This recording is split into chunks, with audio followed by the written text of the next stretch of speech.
kumusta na kayo dyan? Welcome back to Mama Quata's channel! For today's video ay magluluto tayo ng lumpia Shanghai. Hindi ko talaga kayo matiis. Talagang ang dami na ng majority na ang dami na talagang nagre-request ng sikreto sa lumpia Shanghai ni Mama Quatang. Okay, are you ready? Let's go!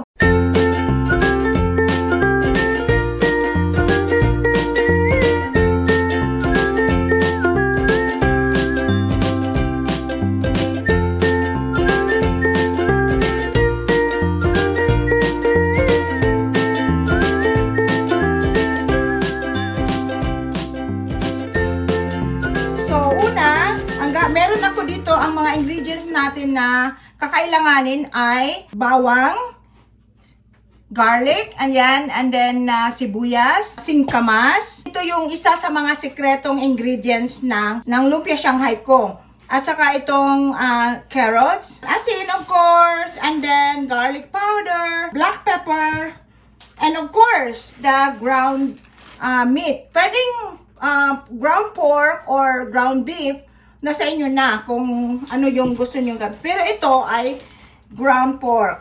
Okay? Pero, yan, may siguro mga half kilo lang to. And then, of course, the lumpia wrapper. Kailangan nating banggurin ang mga carrots. Ayan. Ipapakita ko lang yung pino na, guys, na bangguran. Ayan. So, ganyan kapino. Kailangan pinong-pino. So, ayan. And then, ito din, yung singkamas. Dapat, din, yung banggurin din. Okay? So, since na meron na din dito na akong singkamas na grated singkamas na kanina, nire-ready ko na.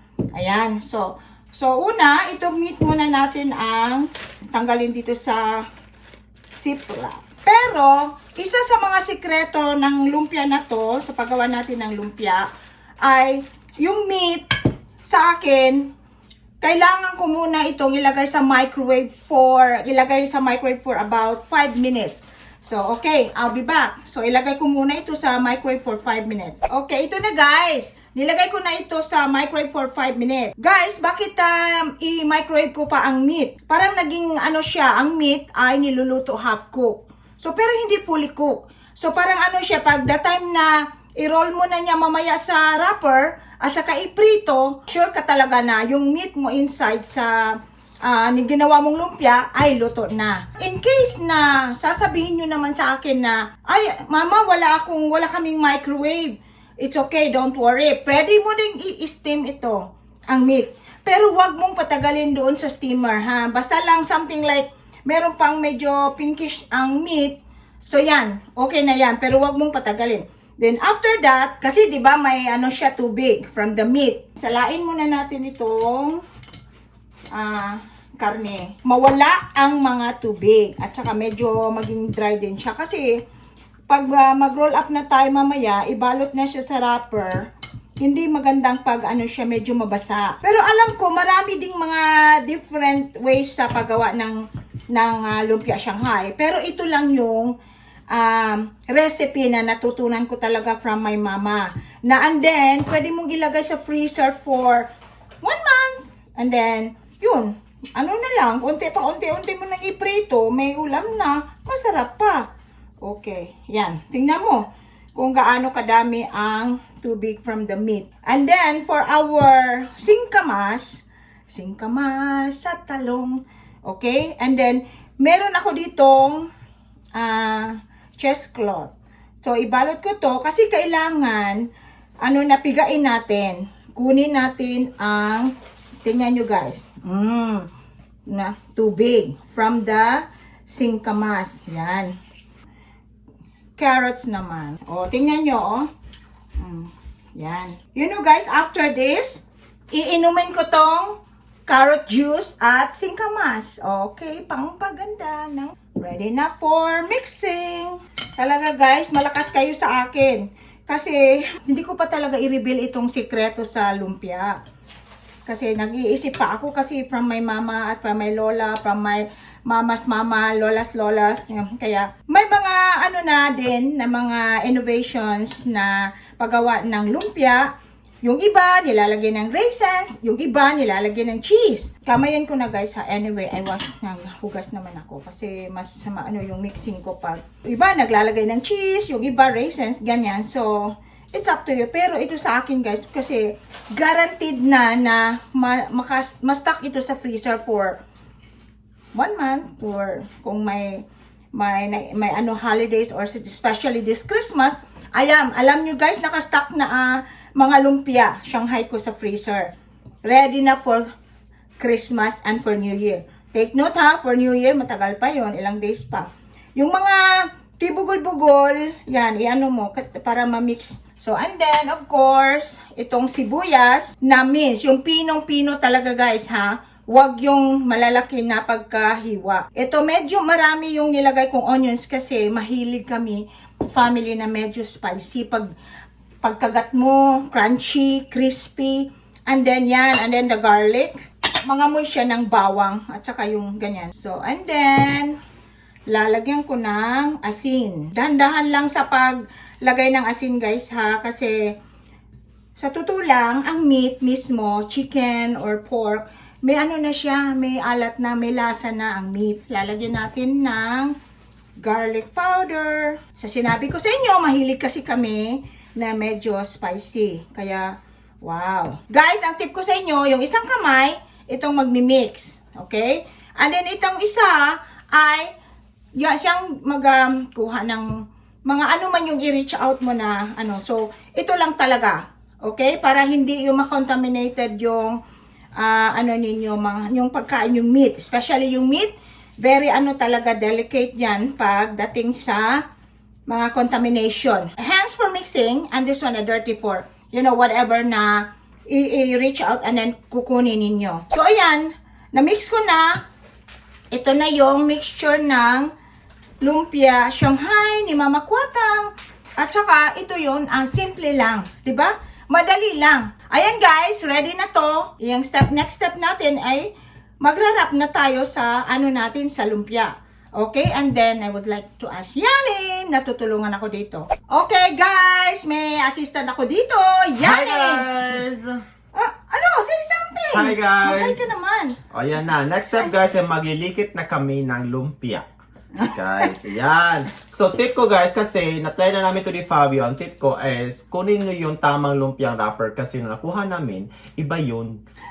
Nasunog bahay namin. So, kung hindi nyo alam guys, magtanong-tanong sa tindera, okay? Okay. Okay, next so, step. by the way guys, itong wrapper namin na gagamit ngayon ay malaki. So, merong medium size dito. Pero sa Pilipinas, parang isang size lang ata. It's your preference kung anong gusto niyo. Anong gusto ninyo. And then, meron ako dito sa bowl na corn starch. Nilagyan ko ng tubig para pang silyo. Pang sealed sa ano natin pag after na maglikit. Ay, hindi pala laway. Hindi laway. Laway, ginamit namin ni Fabio. Ano ba naman yan? Ay, binago na. Health and safety. Kailangan mauna yan. Paglikit, ganyan talaga yan sa plato, okay? And then, kuha ng... Teka, naghugas ka na ba ng kamay? Naghugas na kamay kahapon. Sige na. Ayan, okay. Spoonful lang?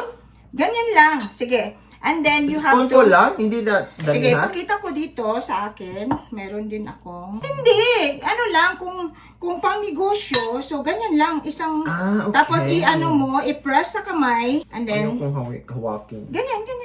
I-press mo. Okay. Parang, ngayon guys, makikita ko lang, sabi niya marunong daw siya. Roll. Ay, alam ko to. Tingnan ko nga. Sige, ikaw nga. Sige, mamaya ko na i-correct. Sige ayan, nga. Ayan. Tapos, fold dito sa kabila, di ba? Okay, sige ayan. nga. Sige. Alam ko to. Ayan, Siyang batang liit, mama. Di pa dagdagan Wait, dapat? continue. Kasi i-correct kita. Sige. Tapos ganyan. Sige. Yung laway. Ayan. Hindi. Guys, ito guys, sa akin, hindi papasa, okay? Ganito yan. So, buksan na. Hindi papasa yon sa akin. Kailangan, okay, mahaba.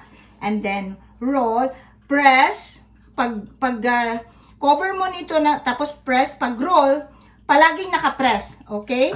Para naman siya to shape na talagang mag-shape yung lumpia Shanghai na ganyan. So, okay, continue. Yan, press. Na talaga. So, press, and then, Dito sa, fold dito sa side. press agad. Continue to press when you are... Yan pala. Tapos laway. No, no! Ano ba naman yan? Health and safety. Saan yung mixture? Tubig Cornstarch lang at tubig. Lalagyan nyo na lang, ma-sealed lang ito. Okay? Ayan Ganyan na, guys. siya ka-pretty. Bebe, pasado ba? Tingnan Pasado mo. na yan. Oh, pasado. Ayan. So, pag ginagawa nyo to guys, pwede kayong manood ng teleserye, manood kayo, mag-listen ka ng music, cheka-cheka sa kapitbahay, gano'n mga gawain dito sa Pilipinas, di ba? Ayan. Ayan na guys. So, ito na yung produkto. Yung dalawa kay Yani Ang at sa ganda. akin isa. Okay? guys. And then, so, let's go fry it! Yung bago nating ni-roll up at saka ni-wrap up na lumpia, Shanghai, ay ilagay nyo muna sa freezer bago iprito. Yun nga, para yung firm yung lumpia mo at saka, pero kung wala ng time na yung talagang fresh na niro-roll up, na bago lang na wrap up na lumpia, so pwede na rin. Pero sa akin, talagang from the freezer, ito yung ipiprito mo from the freezer. Kaya kanina, di ba sinabi ko tayo, step 1, yung meat, inano natin sa microwave for 5 minutes. So kaya, wala na tayong worries, wala na tayong problema na yung meat natin na hindi maging luto. Kasi usually sa mga lumpia, ang meat ay, parang hindi luto. Kaya makikita ko talaga pag kumakain ako ng lumpia, makita ko talaga kung talagang well done yung meat sa loob ng wrapper. O, ayan, prito-prito lang, tapos hintayin na lang na mag-brown. O, ito na guys. Luto na ang ating lumpia Shanghai ni Mama Kwatang. So, guys, last tip ko sa inyo ay, after na i-fry ninyo ang lumpia, kailangan ganyan. Lagyan nyo ng paper towel sa ang bowl. And then, ganyan. Kasi para yung drain yung excess oil. Ay, ito na ako ulit guys. Kainan na. Kasi kaya dito. Sarap. Perfect. Talaga. Ang lutong guys, listen. Sarap. Sarap mo. Very crispy guys sa labas at sa loob kasi na microwave na. Hindi na masyadong naluto yung loob at hindi siya napagod. Ano ba yun? Hindi na overcook. Kaya nothing to worry sa meat inside na okay kasi marami din akong natikman ng mga lumpia. Ang meat sa ilalim guys, naku, parang hilaw pa. Kaya ito na, the purpose of microwave yung meat at saka or i-steam. Okay guys, shoutout ko pala yung nephew ko si Tia Kikay, and then the beloved brother Bing, Pastoral and family, diyan sa Dipolog City, and Susan and family in the Carmen. Oh, I miss you guys. And then to belated happy birthday to Joy Manlusa. Wow, 60th birthday. And then to Puloy Makute and all of my Wilyodo family. I miss you guys. I love you guys. And then to all my subscribers, my viewers, family and friends, happy holidays everyone! And then yung mga hindi makauwi, kagaya namin na hindi tayo makapagpasko sa Pilipinas, it's okay. And then yung ano man yung mga pinagdaanan ninyo, malungkot man kayo, or ano yung sitwasyon, problema, laban lang. And be strong in the Lord. Always. Okay guys, I hope you like this video.